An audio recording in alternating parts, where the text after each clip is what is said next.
everybody, welcome to my channel. My name is Alex and today I'm going to be bringing you my June wrap-up. Now right off the bat, I want to let you know that there are some books that I read in June that I will not be covering in this video. I already posted a mid-month wrap-up earlier in the month where I talked about 6 of the books that I read in the first couple weeks of June, so I'm not going to be going in depth about those books here, but the stats that I'm going to give you in a second will include those books. Now, after I made that wrap up, I actually ended up finishing 9 more books throughout the course of the month, which brings my total up to 15 books read in the month of June. That is the most books that I have read in a month this year. Most of the months I've been averaging around 12 books, so this one I definitely knocked it out of the park, even though I got in a little bit of a reading slump there in the middle.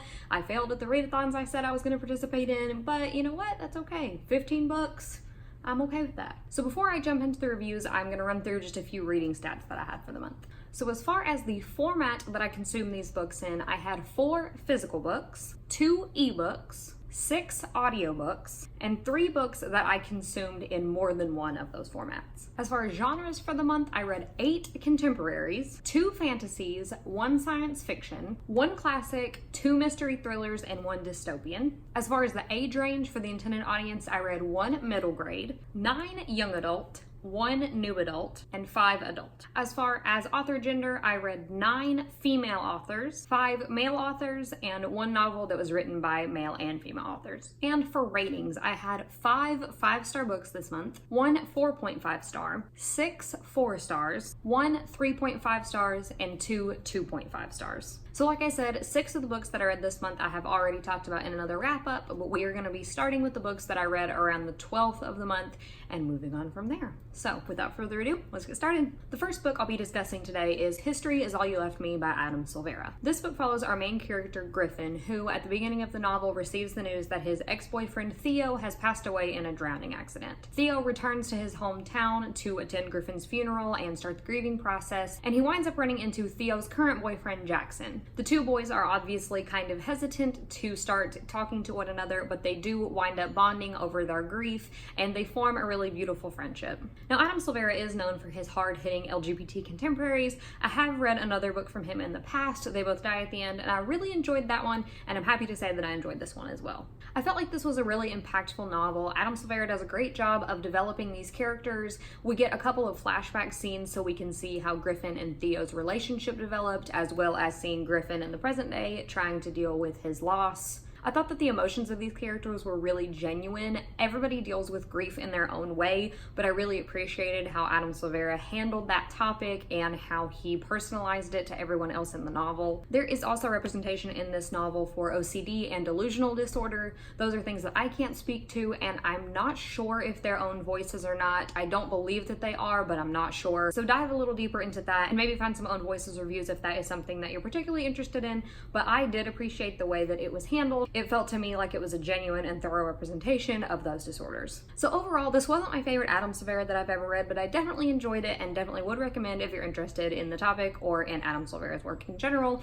And overall, I gave it a 4 out of 5 stars. And I forgot to mention that I read History Is All You Left Me as part of the Buzzwordathon, where the topic this time was to read books that contain the word you in the title, and the next book also falls into that category, and that is Don't You Cry by Mary Kubica. Don't You Cry is a mystery thriller that is told from 2 different perspectives. First, we hear from Esther, whose roommate Quinn has gone missing, and Esther starts to believe that there are some ulterior motives or that Quinn is out to get rid of Esther. We also follow Alex, who works as a dishwasher in a coffee shop, and there is a new girl that comes in and starts to be a patron of this coffee shop, and he quickly becomes enamored with her and things take off from there. One thing that I really enjoy when I read mystery thrillers is when we have 2 seemingly unrelated plot lines that we have to wait and see how they weave together, and I felt like this story did a really good job of that. I wound up listening to this one on audiobook, and there are 2 different narrators for the 2 points of view, which I really enjoyed. I thought both the actors were really talented, and I liked watching the narrative unfold through their voices. This is my first Mary Kubica that I've ever read, and I really think that she's a talented writer. This is not the most thrilling thriller that I've ever read, but I do feel like it did a really nice job of keeping me on my seat. And every time that she would wrap up a perspective, it would leave you on a cliffhanger, and then it would switch to the other one, and those cliffhangers were done really well to make you want to keep listening and keep figuring out what's going on. So overall, I can definitely see myself reading more from Mary Kubica in the future. I am, like I said, pretty much a newbie at mystery thrillers, but I did enjoy this one overall. Not my favorite that I've ever read, but definitely promising, so if you're interested in mystery thrillers, maybe give this one a go. I wound up giving this one a 4 out of 5 stars. Next, I picked up The Wicked King by Holly Black. This is the second book to the Folk of the Air trilogy. Now, The Cruel Prince follows our main character Jude, who when she was about 7 years old, her parents were murdered and her parents kidnap her, winds up taking her away and raising her with her sisters in the land of Fairy. The second book obviously follows the consequences of the ending of the first book. There's a ton of political intrigue, a very well-developed magic system in this book, and just overall I thought that it was really well crafted. I will say I feel like this one actually wound up putting me into a little bit of a reading slump. I didn't find it to be as fast-paced or as interesting as the first book. In that regard, I think that there was a little bit of second book syndrome, but regardless, I think Holly Black is a really talented writer. The world is very well fleshed out. Towards the end, the plot did start to pick up, and especially the very end, the big plot twist, that kind of killed me. I will say, going throughout this book, I was leaning towards rating it a 3.5, but once we got to the ending and now we know what we have to deal with in the final book coming out in November, that wound up pushing my rating up to 4 stars. So I'm definitely going to be continuing and finishing the trilogy, and I'm just really interested to see where we go from here. The next book that I read in June is You'll Miss Me When I'm Gone by Rachel Lynn Solomon. This book follows our two main characters, twin sisters Adina and Tova, and their mother suffers from Huntington's disease. At the beginning of the novel, they have just turned 18, and the twins take a test to figure out if they are going to develop Huntington's as well. Once they get their test results back, they discover that one of the twins will develop the disease and the other twin will not. And the rest of the novel is them facing the consequences of that. Just hearing the premise of this book, I really thought that I was going to enjoy it, and I was very pleasantly surprised at how well this book was done. This is a debut from this author, but it was incredibly well written. Rachel Lynn Solomon is very, very talented. Her characters are very well fleshed out. They each have their own lives and their own interests and their own backstories, and I really appreciated the emphasis that she gave to each individual character. And just because they're twins does not mean that they're the same, and just overall how she handled each of those characters was really artfully done. I also appreciated the diversity in this book. Namely, the main characters are Jewish and their faith plays a lot into the novel. So we really get an insight into the Jewish culture, which is something that I'm not personally familiar with. So it was something that I really enjoyed seeing. I may actually wind up doing a whole separate review for this one because I have a lot that I could say. The only negative that I would give this book is that sometimes the characters in my eyes did seem a little bit bratty and a little snotty, and I didn't agree with everything that they did. But once you put into perspective what they're going through and that they are younger, they're only 18 and they're having to deal with everything that they're dealing with, I can definitely understand where their attitudes came from, but that would be the only negative I would put on this book. So if you are interested in hearing a full-length review on this novel, let me know because I would love to do that. But overall, I really enjoyed this one. Definitely will be reading more from this author in the future, and I ended up giving this one a 4.5 out of 5 stars. The next book that I finished in June was The Knife of Never Letting Go by Patrick Ness. This is the first book in the Chaos Walking trilogy. This novel follows our main character Todd, who lives in this dystopian society where there are no women, there are only men, and all of the men can hear each other's thoughts, which they call the noise. Well, one day Todd goes out for a walk and he discovers this area where there is no noise, there's total silence, and he also discovers a girl.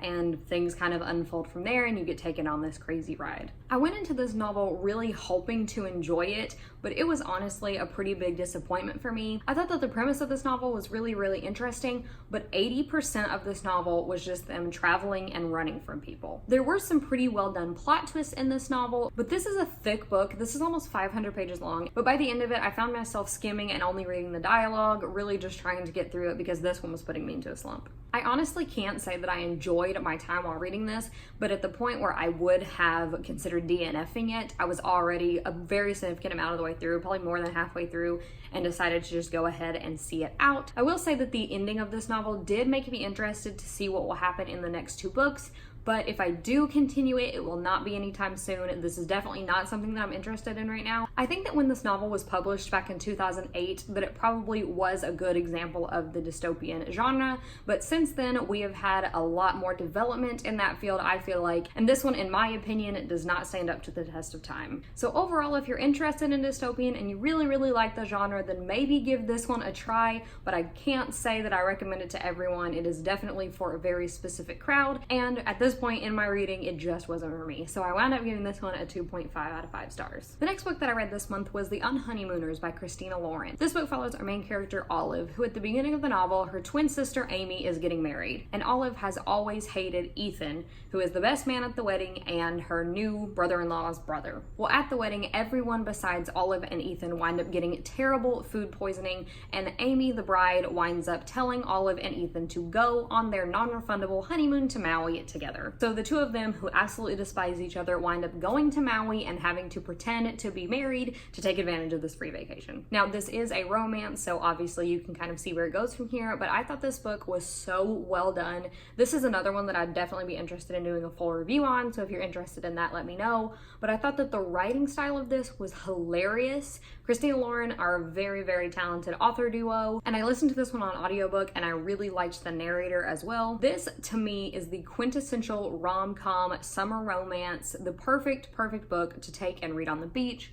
This one is just light and fluffy. There are a couple of harder issues that are tackled in here, but I think that they were done really well. They didn't bring the feeling of the book down at all, and they just accented everything perfectly. This one, to me, light, fluffy, get through it really quickly. I just wanted to keep reading and see what was happening. Overall, really enjoyed my time reading this, and I ended up giving it 5 out of 5 stars. The next book I picked up was Other Words from Home by Jasmine Warga. This is a middle grade novel that is written in verse, and it follows our main character Jude, who is a middle schooler, and she has grown up in Syria, and she is now moving with her mother into America. The issues that are taking place in Syria today, and just refugees in general, have obviously been a very big topic in our world today, and I think that this story adds a really important piece to the conversation. The writing of this was absolutely beautiful. I thought that the verse narrative lent itself really well to the story, and Jasmine Warga just did a beautiful job of taking the story into that format. I'll also say that the pacing worked really well for this story. I never felt like it was rushing, and I never felt like it was slow. This does look like a little bit of a chunkier book, but since it's written in verse, it went by super quick. The other thing that I really appreciated about this novel was that it balanced so well what it means to be a refugee and the struggles that Jude is going through, and also just a kid trying to be a kid and worrying about kid things, like she has a crush on a boy, she has some bullies at school, she wants to try out for the school play. And I felt like those elements of just a kid being a kid were done so well and balanced so perfectly with the harder issues that Jude is facing. Even though this is a middle grade story, I think that it is essential for everybody to read. Like I said, I think it's very important in the conversation that we're trying to have in general these days, and just realizing what these people are going through. So anybody and everybody, I would recommend picking up this novel. It's very quick, and I think that everybody can relate to it and gain something from it.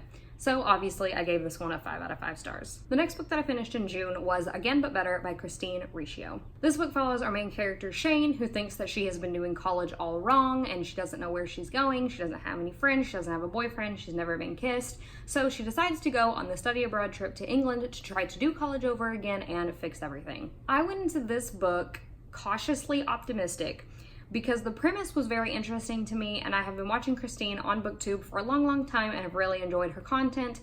But once this book came out, I had been hearing quite a lot of negative reviews and some people DNFing the book, so I wasn't quite sure where I was going to fall, and unfortunately I wound up on the lesser liking side of this novel. Now, one complaint that I have heard from a lot of people is that the majority of this book takes place in 2011, and there are a ton of pop culture references, and I will agree that is something that very much annoyed me. The author really does not want you to forget that it's 2011, and while that fact does play a part in the novel, I felt like we didn't need that many references to remind us that we're in 2011. Now, even though the main character in this novel is 20 years old, I felt like the writing style of this was aimed toward younger YA.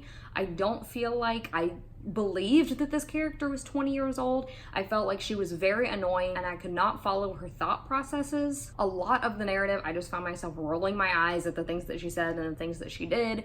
There is a love story in this that I was totally not convinced by. I did not really like the love interest that much. There is a magical element in this as well, which I thought was pretty predictable, and it wasn't my favorite thing in the world. I do think I will be reading more from Christine in the future, but this one unfortunately just did not do it for me. It just, for whatever reason, didn't vibe ride with me. I think that this novel could have just benefited from staying in critiques a little bit more and just spending a little bit more time in the editing process so that it could come together a little bit better, but I definitely see the potential. I do want to read more from Christine in the future, but unfortunately this one just wasn't for me, so overall I ended up giving it a 2.5 out of 5 stars. And the last book that I finished in June on the very last day of the month was Crazy Rich Asians by Kevin Kwan. This novel follows our main character, Rachel, who agrees to spend the summer in Singapore with her boyfriend, Nick. She's never met his family before, and unbeknownst to her, they are crazy rich, and shenanigans ensue from there. Now, I thought overall this was just an entertaining read. I would not go into this expecting something super dense and thorough and layered, but overall for entertainment value, I definitely appreciated it for that. There are a ton of characters in this novel, so know that going in. There are very complex family trees at play, so if you need to write out the characters, or I think there is a family tree in the beginning of the novel, I didn't find that threw me off too much, but that is something that a lot of people struggle with, so just know that going in. This was definitely a wild ride. There were a lot of entertaining scenes, and a lot of it just makes you laugh at how crazy some of these scenarios are. I do feel like this novel came to a close on its own, but there were enough loose ends to lead into the continuations in this trilogy. If I do continue on, it won't be right away, but I could see myself going back to this world in the future. I have not watched the movie yet, so that is something that I intend to do. Overall, I did enjoy this novel for a light, fun read, and I ended up giving it a 4 out of 5 stars. So that is it for everything that I read in the month of June. If you have read any of these, let me know your thoughts on them in the comments down below. I would love to chat with you guys as always. So until next time, bye!